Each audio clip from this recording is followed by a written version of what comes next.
पंजाब की कैप्टन सरकार द्वारा बठिंडा थर्मल की जगह को बेचने की जा रही तैयारी को देखते हुए श्रोमणी अकाली दल द्वारा इसका विरोध शुरू कर दिया गया है। श्रोमणी अकाली दल द्वारा जहां गत दिवस पंजाब की कैप्टन सरकार और वित्त मंत्री मनप्रीत सिंह बादल का पुतला फूंका गया, वहीं पंजाब सरकार के खिलाफ जमकर नारेबाजी की गई। श्रोमणी अकाली दल के विरोध को देखते हुए खुद वित्त मंत्री मनप्रीत सिंह बादल को मैदान में उतरना पड़ा। उन्होंने बठिंडा प्रेस क्लब पहुंचकर पत्रकारों के सामने कहा कि बठिंडा थर्मल एक घाटे का सौदा बन गया है, जिसको चलाना सरकार के लिए बड़ी सिरदर्दी है और उस पर खर्चा भी बहुत ज़्यादा आ रहा है। उन्होंने कहा कि बठिंडा थर्मल में तैनात किसी भी कर्मचारी को बेरोजगार नहीं किया गया है, उन्हें ज़िले में ही अन्य स्थानों पर तब्दील कर दिया गया है। उन्होंने कहा कि कुछ तरह की अफवाहें फैलाई जा रही है, जैसे झीलों को भी बेचने की तैयारी सरकार कर रही है, जो गलत है।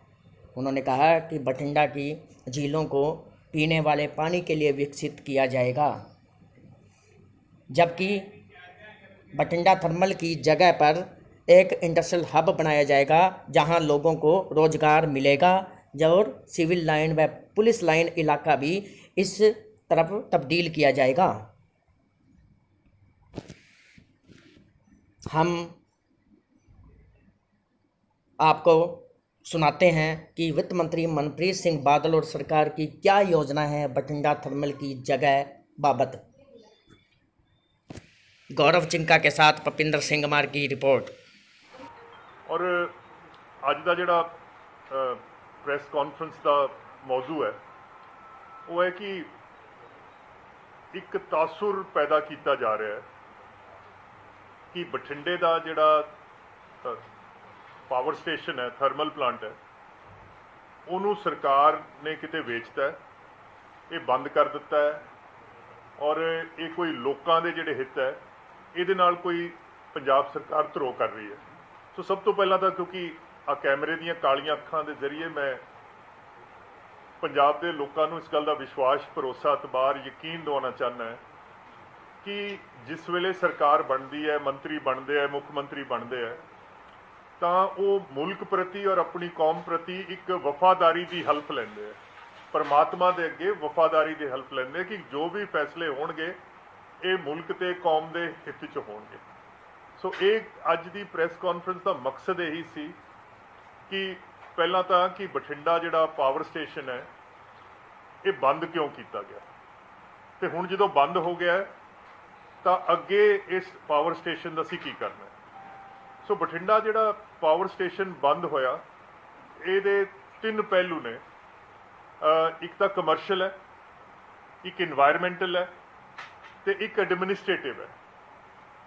कमर्शल तो यदा यह है कि जिन्हों प्लांट लोड फैक्टर कहते हैं कि ये जिहड़ा बिजली घर है ये एक जे 24 घंटे चलता है तो उन्होंने एक दिन मनते हैं, और बठिंडा स्टेशन दे जिहड़ा प्लांट लोड फैक्टर सीगा ये 7.23 रह गया सी। इहदा मतलब 92% ये बंद रहिंदा सी, इनू चलाउण दी जरूरत नहीं पैंदी सी, पावर सरप्लस हो गई सी।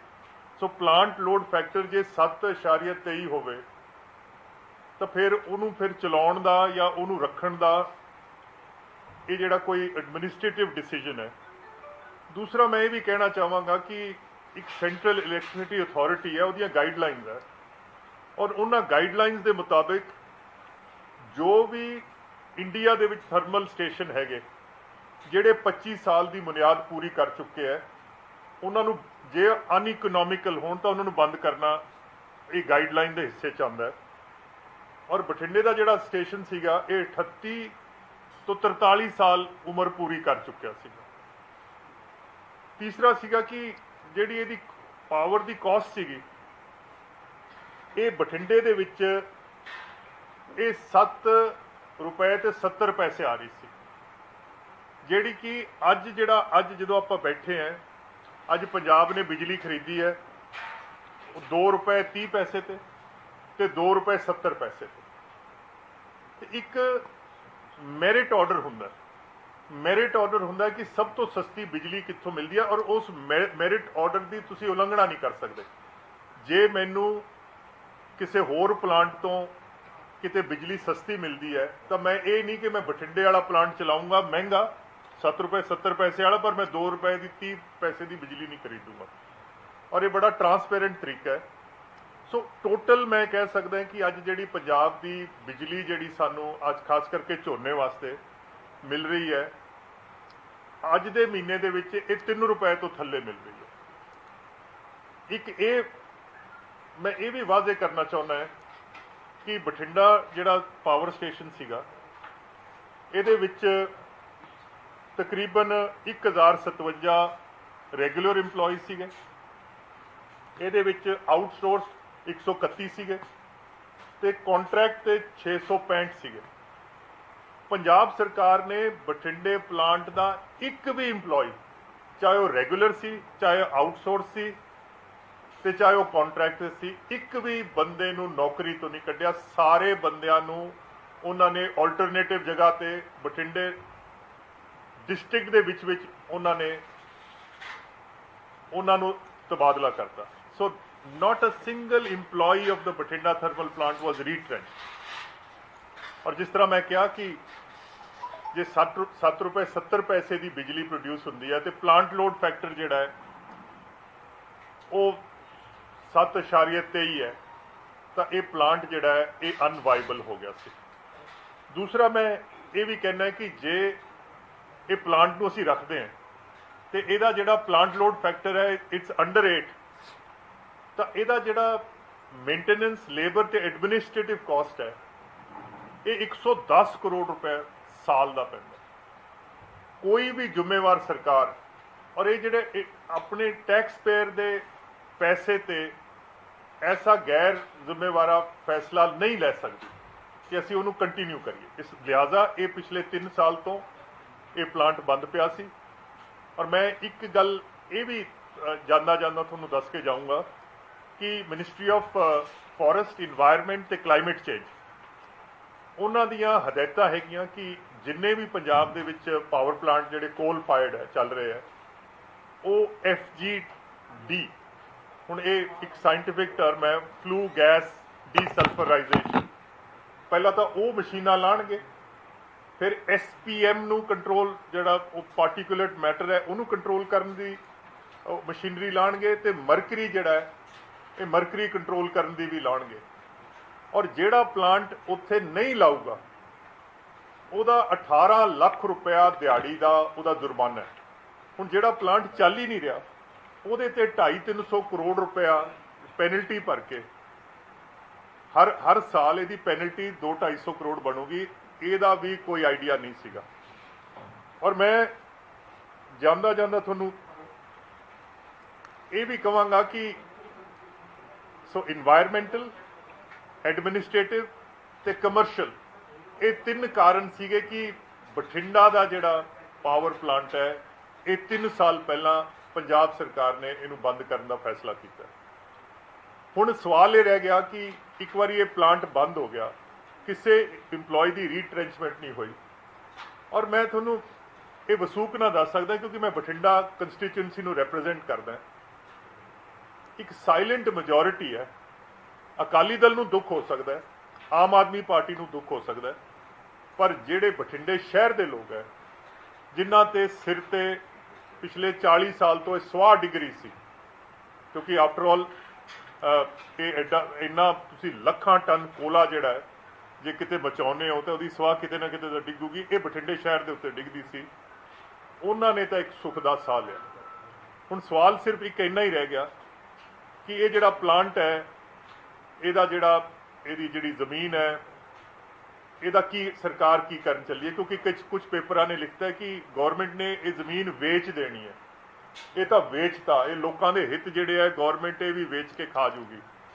ਸੋ ਇਹਦੇ 3 ਪਹਿਲੂ ਹੈ। ਇੱਕ ਤਾਂ ਬਠਿੰਡੇ ਦੇ ਵਿੱਚ ਕੋਈ 164 ਏਕੜ ਦੇ ਵਿੱਚ ਝੀਲਾਂ ਹੈ, ਪਾਣੀ ਜਿਹੜਾ ਇਹਨੂੰ ਚਲਾਉਣ ਵਾਸਤੇ ਲੋੜ ਸੀ। ਸਰਕਾਰ ਨੇ ਫੈਸਲਾ ਕੀਤਾ ਕਿ ਇਹ ਜਿਹੜੀਆਂ ਝੀਲਾਂ 164 ਏਕੜ 'ਚ ਇਹ ਉਵੇਂ ਹੀ ਰੱਖ ਕੇ ਤੇ ਬਠਿੰਡਾ ਸ਼ਹਿਰ ਦੀ ਜਿਹੜੀ ਵਾਟਰ ਸਪਲਾਈ ਹੈ ਇਹ ਇਹਦਾ ਹਿੱਸਾ ਬਣ ਜਾਣਗੀਆਂ, ਕਿਉਂਕਿ ਸਾਡਾ ਜਿਹੜਾ ਬਠਿੰਡੇ ਦਾ ਪੀਣ ਵਾਲਾ ਪਾਣੀ ਹੈ ਗਰਾਊਂਡ ਵਾਟਰ ਜਿਹੜਾ ਅਨਡਰਿੰਕੇਬਲ ਹੈ, ਤੇ ਜਿੱਦਣ ਨਹਿਰ ਬੰਦ ਹੁੰਦੀ ਹੈ ਕੈਨਾਲ ਬੇਸਡ ਹੈ, ਤੇ ਸਾਡੇ ਕੋਲੇ ਸਟੋਰੇਜ ਦੀ ਕਪੈਸਿਟੀ ਸਿਰਫ 10-12 ਦਿਨਾਂ ਦੀ ਹੈ। ਜੇ ਬੰਦੀ 10-12 ਦਿਨਾਂ ਤੋਂ ਜ਼ਿਆਦਾ ਹੋ ਜਾਂਦੀ ਹੈ ਤਾਂ ਬਠਿੰਡੇ ਸ਼ਹਿਰ 'ਚ ਪਾਣੀ ਮੁੱਕ ਜਾਂਦਾ ਹੈ। ਸੋ ਗੌਰਮੈਂਟ ਨੇ ਇਹ ਫੈਸਲਾ ਕੀਤਾ ਹੈ ਕਿ 164 ਏਕੜ ਇਹ ਪਾਣੀ ਜਿਹੜਾ ਹੈ ਇਹ ਬਠਿੰਡੇ ਦੀ ਵਾਟਰ ਸਪਲਾਈ ਦਾ ਹਿੱਸਾ ਬਣ ਜਾਊਗਾ। 2.5-3 ਮਹੀਨੇ ਵੀ ਨਹਿਰ ਬੰਦ ਹੋ ਜੇ ਤਾਂ ਬਠਿੰਡੇ ਸ਼ਹਿਰ ਨੂੰ ਪਾਣੀ ਦੀ ਕਮੀ ਨਹੀਂ ਆਏਗੀ। ਦੂਸਰਾ, ਇਹਦੇ ਵਿੱਚ ਪਾਵਰ ਕਾਲੋਨੀ ਹੈ ਥਰਮਲ ਪਲਾਂਟ ਦੀ, ਜਿੱਥੇ ਅਫਸਰ ਤੇ ਸਾਰਾ ਅਮਲਾ ਰਹਿੰਦਾ ਸੀ। ਇਹ 280 ਏਕੜ 'ਚ ਹੈ। ਸਰਕਾਰ ਨੇ ਫੈਸਲਾ ਕੀਤਾ ਹੈ ਕਿ 280 ਏਕੜ ਦੇ ਵਿੱਚ ਜਿਹੜੀਆਂ ਕੋਠੀਆਂ ਬਣੀਆਂ, ਉੱਥੇ ਪਲੇਗਰਾਊਂਡ ਬਣਿਆ, ਉੱਥੇ ਸਕੂਲ ਬਣਿਆ, ਉੱਥੇ ਸਟੇਡੀਅਮ ਬਣਿਆ, ਜਿੰਨੀ ਵੀ ਸਾਡੀ ਸਿਵਲ ਤੇ ਪੁਲਿਸ ਐਡਮਿਨਿਸਟ੍ਰੇਸ਼ਨ ਹੈ, DC SSP ਸੈਸ਼ਨ ਜੱਜ ਤੋਂ ਲੈ ਕੇ ਕਲਾਸ 4 ਦੇ ਜਿਹੜੇ EMPLOYEES ਹੈ, ਉਹ ਉਸ ਪਾਵਰ ਕਾਲੋਨੀ 'ਚ ਉਹਨਾਂ ਨੂੰ ਮੁੰਤਕਲ ਕਰ ਦਿੱਤਾ ਜਾਊਗਾ। ਪੰਜਾਬ ਸਰਕਾਰ ਦਾ ਹਰ ਇੱਕ ਮੁਲਾਜ਼ਮ ਉਹਦੇ ਵਿੱਚ ਅਕੋਮੋਡੇਸ਼ਨ ਹੈ, ਔਰ ਜੇ ਅਸੀਂ ਇਹ ਫੈਸਲਾ ਨਾ ਲੈਂਦੇ ਤਾਂ ਇਹ ਜਿਹੜੇ ਉੱਥੇ ਮਕਾਨ ਬਣੇ ਹੈ, ਇਹ 2, 4, 5, 10 ਸਾਲਾਂ ਬਾਅਦ ਇਹਨਾਂ ਨੇ ਖੰਡਰਾਤ ਬਣ ਜਾਣਾ ਸੀ। ਟੋਟਲ ਪੰਜਾਬ ਦੀ ਬਠਿੰਡੇ ਦੀ ਜਿਹੜੀ ਸਿਵਲ ਲਾਈਨਸ ਵੱਜਦੀ ਹੈ, ਜਿੱਥੇ ਸੜਕ ਮਹਿਕਮੇ ਦੇ ਜਿਹੜੇ ਜਿੰਨੇ ਵੀ ਐਡਮਿਨਿਸਟ੍ਰੇਟਿਵ ਸਟਾਫ ਹੈ, DC ਤੋਂ ਲੈ ਕੇ ਕਲਾਸ 4 ਤੱਕ, ਇਹ ਸਾਰੀ ਸਿਵਲ ਲਾਈਨ ਜਿਹੜੀ ਅਸੀਂ ਖਾਲੀ ਹੋ ਜਾਏਗੀ। ਤੇ ਜਿੰਨੀ ਪੁਲਿਸ ਲਾਈਨ ਹੈ, ਜਿੰਨੀ ਪੁਲਿਸ ਦੇ ਅਫਸਰ ਹੈ, ਉਹ ਵੀ ਸਾਰੇ ਉਸ ਪਾਵਰ ਕਾਲੋਨੀ 'ਚ ਆ ਜਾਣਗੇ। ਔਰ 65 ਏਕੜ ਜ਼ਮੀਨ ਜਿਹੜੀ ਹੈ, ਇਹ ਪੰਜਾਬ ਸਰਕਾਰ ਦੀ ਜ਼ਮੀਨ ਜਿਹੜੀ ਹੈ, ਇਹ ਸਾਡੇ ਸਿਟੀ ਸੈਂਟਰ ਵਾਸਤੇ, ਕਮਰਸ਼ੀਅਲ ਸੈਂਟਰ ਵਾਸਤੇ ਬਹੁਤ ਵਧੀਆ ਕੋਈ ਬਾਹਰਲੀ ਕੰਪਨੀ ਤੋਂ ਡਿਜ਼ਾਈਨ ਬਣਾ ਕੇ, ਜਿਹੜਾ ਕਿ ਬਠਿੰਡੇ ਦੇ ਵਿੱਚ ਪੰਜਾਬ ਦੇ ਵਿੱਚ ਵੀ ਇਸ ਕਿਸਮ ਦਾ ਜਿਹੜਾ ਸਿਟੀ ਪਲੈਨਿੰਗ ਨਹੀਂ ਹੋਏਗੀ, ਉੱਥੇ ਡਿਜ਼ਾਈਨ ਕਰਾਂਗੇ। ਸੋ ਮੈਂ ਤੁਹਾਡੇ ਜ਼ਰੀਏ ਅੱਜ ਇਹ ਪੁੱਛਣਾ ਚਾਹੁੰਦਾ ਕਿ ਜਿਨ੍ਹਾਂ ਨੇ ਇਹ ਐਜੀਟੇਸ਼ਨ ਲਾਂਚ ਕੀਤਾ ਹੈ ਕਿ ਜੇ ਬਠਿੰਡੇ ਦੀਆਂ ਝੀਲਾਂ ਪਾਣੀ ਦੀ ਸਪਲਾਈ ਬਣ ਜਾਣ ਤਾਂ ਕਿਸੇ ਨੂੰ ਕੀ ਇਤਰਾਜ਼ ਹੋ ਸਕਦਾ। ਜੇ ਪਾਵਰ ਕਾਲੋਨੀ ਜਿਹੜੀ ਕਿ ਖਾਲੀ ਪਈ ਹੈ, ਉਹਦੇ ਸਾਡੀ ਸਿਵਲ ਤੇ ਪੁਲਿਸ ਐਡਮਿਨਿਸਟ੍ਰੇਸ਼ਨ ਸਾਰੀ ਉੱਥੇ ਚਲੀ ਜਾਂਦੀ ਹੈ, ਕਲਾਸ 4 ਤੱਕ ਉੱਥੇ ਚਲੇ ਜਾਂਦਾ ਹੈ, ਤਾਂ ਉਹ ਕਿਸੇ ਨੂੰ ਕੀ ਇਤਰਾਜ਼ ਹੈ। ਬਕਾਇਆ ਰਹਿ ਗਿਆ 1320 ਏਕੜ ਜ਼ਮੀਨ, ਜਿੱਥੇ ਕਿ ਥਰਮਲ ਪਲਾਂਟ ਲੱਗਿਆ ਸੀ, ਐਸ਼ ਡਾਈਕਸ ਵਗੈਰਾ ਵਗੈਰਾ ਵਗੈਰਾ। ਸਰਕਾਰ ਨੇ ਫੈਸਲਾ ਕੀਤਾ ਹੈ ਕਿ ਇਹ ਸਾਰੀ ਜ਼ਮੀਨ ਜਿਹੜੀ ਹੈ, ਇਹਦੇ ਤੇ ਇੰਡਸਟਰੀਅਲ ਪਾਰਕ ਬਣੇਗਾ, ਕਾਰੋਬਾਰ ਦਾ ਪਹੀਆ ਜਿਹੜਾ ਹੈ ਇੱਕ ਵਾਰੀ ਫੇਰ ਚੱਲੇਗਾ। ਸਰਕਾਰ ਨੇ ਫੈਸਲਾ ਕੀਤਾ ਹੈ ਕਿ ਜਿਹੜੀ ਚੀਨ ਤੋਂ ਇੰਡਸਟਰੀ ਟੁੱਟ ਕੇ ਆ ਰਹੀ ਹੈ ਔਰ ਉਹ ਹਿੰਦੁਸਤਾਨ 'ਚ ਆਪਣੇ ਆਪ ਨੂੰ ਪਾਰਕ ਕਰਨਾ ਚਾਹੁੰਦੀ ਹੈ, ਤਾਂ ਪੰਜਾਬ ਵੀ ਇੱਕ ਐਸਾ ਡੈਸਟੀਨੇਸ਼ਨ ਹੋਏਗਾ ਜਿੱਥੇ ਕਿ ਇੰਡਸਟਰੀਅਲ ਡਿਵੈਲਪਮੈਂਟ ਹੋ ਸਕੇ। ਔਰ ਜਿੰਨੇ ਬੰਦੇ, ਜਿਸ ਤਰ੍ਹਾਂ ਮੈਂ ਤੁਹਾਨੂੰ ਦੱਸਿਆ ਕਿ 1000 ਬੰਦਾ ਥਰਮਲ ਪਲਾਂਟ 'ਚ ਰੈਗੂਲਰ ਕੰਮ ਕਰਦਾ ਸੀ ਔਰ ਤਕਰੀਬਨ 1000 ਜਿਹੜਾ ਆਊਟਸੋਰਸ ਤੇ ਕੰਟਰੈਕਟ ਸੀ। ਮੈਂ ਵਸੂਕ ਨਾ ਕਹਿ ਸਕਦਾ, ਮੈਂ ਕਿਸੇ ਸਿਆਸੀ ਸ਼ੋਕਾਬਾਜ਼ੀ ਨਾਲ ਇਹ ਗੱਲ ਨਹੀਂ ਕਹਿ ਰਿਹਾ ਕਿ ਇਦੋਂ ਘੱਟੋ ਘੱਟ ਵੀ 50 ਗੁਣਾ 50,000 ਬੰਦਾ ਜਦੋਂ ਇਹ ਇੰਡਸਟਰੀਅਲ ਪਾਰਕ ਡਿਵੈਲਪ ਹੋ ਜਾਂਦਾ ਹੈ, ਚਾਹੇ ਉਹ ਫਾਰਮਾ ਪਾਰਕ ਦੀ ਸ਼ਕਲ 'ਚ ਆਵੇ ਜਾਂ ਹੋਰ ਕਿਸੇ ਪਾਰਕ ਦੀ ਸ਼ਕਲ 'ਚ ਆਵੇ, ਤਾਂ ਬਠਿੰਡੇ ਦੇ ਲੋਕ ਜਿਹੜੇ ਕਿ ਕਾਰੋਬਾਰੀ ਲੋਕ ਹੈ, ਇਹ ਬਠਿੰਡੇ ਸ਼ਹਿਰ ਨੂੰ ਔਰ ਉਸ ਇਲਾਕੇ ਨੂੰ ਇੱਕ ਬਹੁਤ ਵੱਡਾ ਵਰਦਾਨ ਸਾਬਤ ਹੋਏਗਾ। ਬਠਿੰਡਾ ਸ਼ਹਿਰ ਤੁਸੀਂ ਜਾਣਦੇ ਹੋ, ਇੱਕ ਐਜੂਕੇਸ਼ਨ ਦਾ ਹੱਬ ਬਣ ਚੁੱਕਿਆ ਹੈ, ਇੱਕ ਮੈਡੀਸਨ ਦਾ ਹੱਬ ਬਣ ਚੁੱਕਿਆ ਹੈ, ਔਰ ਅਸੀਂ ਚਾਹੁੰਦੇ ਹਾਂ ਕਿ ਬਠਿੰਡਾ ਸ਼ਹਿਰ ਇੱਕ ਇੰਡਸਟਰੀ ਦਾ ਹੱਬ ਬਣੇ। ਸੋ ਇਹ ਗੱਲ ਕਹਿਣੀ ਕਿ ਇਹਦੇ ਨਾਲ ਕੋਈ ਪੰਜਾਬ ਦੇ ਹਿੱਤ ਜਿਹੜੇ ਹੈ ਉਹਦੇ ਨਾਲ ਕੋਈ ਧਰੋਹ ਕੀਤਾ ਹੈ ਜਾਂ ਅਸੀਂ ਕੋਈ ਮਿਸ ਜੱਜਮੈਂਟ ਕਰ ਲਈ ਹੈ ਕਿ ਇਹ ਪਾਵਰ ਪਲਾਂਟ ਬੰਦ ਨਹੀਂ ਹੋਣਾ ਚਾਹੀਦਾ ਸੀ ਔਰ ਇਹਦੀ ਜਗ੍ਹਾ ਕੋਈ ਨਵੀਂ ਡਿਵੈਲਪਮੈਂਟ ਹੋਰ ਨਾ ਹੋਵੇ, ਤਾਂ ਮੈਂ ਸਮਝਦਾ ਇਹ ਬੇਬੁਨਿਆਦ ਹੈ। ਇਹ ਮੁਖਤਸਰ ਜਿਹਾ ਮੇਰਾ ਇੱਕ ਬਿਆਨ ਸੀ ਪਾਵਰ ਪਲਾਂਟ ਦੇ ਹਵਾਲੇ ਨਾਲ, ਕਿ ਜੇ ਕੋਈ ਕਿਸੇ ਦਾ ਸਵਾਲ ਹੈ ਤਾਂ ਮੈਂ I be happy to answer. ਇਹ ਅਸੀਂ ਇਸ ਵੇਲੇ ਜਿਹੜੀ ਮੈਂਡੇਟ ਦਿੱਤੀ ਹੈ, ਇਹ ਹਾਊਸਿੰਗ ਤੇ ਅਰਬਨ ਅਫੇਅਰਸ ਦਾ ਜਿਹੜਾ ਸਾਡਾ ਡਿਪਾਰਟਮੈਂਟ ਹੈ ਉਹਨੂੰ ਦਿੱਤੀ ਹੈ। ਗਵਰਨਮੈਂਟ ਆਫ ਪੰਜਾਬ ਨੇ 100 ਕਰੋੜ ਰੁਪਇਆ ਉਹਨਾਂ ਨੂੰ ਸਟੇਟ ਗਾਰੰਟੀ ਵੀ ਦੇਣੀ ਹੈ, ਜਿਹਦੇ ਨਾਲ ਕਿ ਜਿਹੜਾ ਇੰਡਸਟਰੀਅਲ ਪਾਰਕ 1320 ਏਕੜ ਦਾ ਮੈਂ ਕਹਿ ਰਿਹਾ, ਕਿਉਂਕਿ ਉਹਦੇ ਵਿੱਚ ਸਾਰਾ ਸਟੀਮ, ਕਾਮਨ ਐਫਲੂਐਂਟ ਪਲਾਂਟ, ਸੜਕਾਂ ਵਗੈਰਾ ਵਗੈਰਾ ਬਣਾਉਣਾ ਹੈ। ਉਹ ਸਾਰਾ ਨਕਸ਼ਾ ਜਿਹੜਾ ਤਿਆਰ ਹੋ ਸਕੇ। ਪੰਜਾਬ ਸਰਕਾਰ ਇਹ ਕੋਸ਼ਿਸ਼ ਕਰੇਗੀ ਕਿ ਇੰਡੀਆ ਦੇ ਵਿੱਚ 3 ਫਾਰਮਾਸਿਊਟੀਕਲ ਪਾਰਕ ਆ ਰਹੇ। ਮੈਨੂੰ ਇਹ ਪਤਾ ਚੱਲਿਆ ਕਿ ਇੱਕ ਤਾਂ ਗੁਜਰਾਤ ਨੂੰ ਆਲਰੇਡੀ ਉਹਦੀ ਨਿਸ਼ਾਨਦੇਹੀ ਹੋ ਚੁੱਕੀ ਹੈ, 2 ਅਜੇ ਹੋਰ ਦੇਣੇ ਆ। ਜੇ ਫਾਰਮਾਸਿਊਟੀਕਲ ਪਾਰਕ ਬਣ ਜਾਂਦਾ ਤਾਂ ਉਹਦੇ ਵਿੱਚ ਬਠਿੰਡਾ ਲਈ it is a win win situation.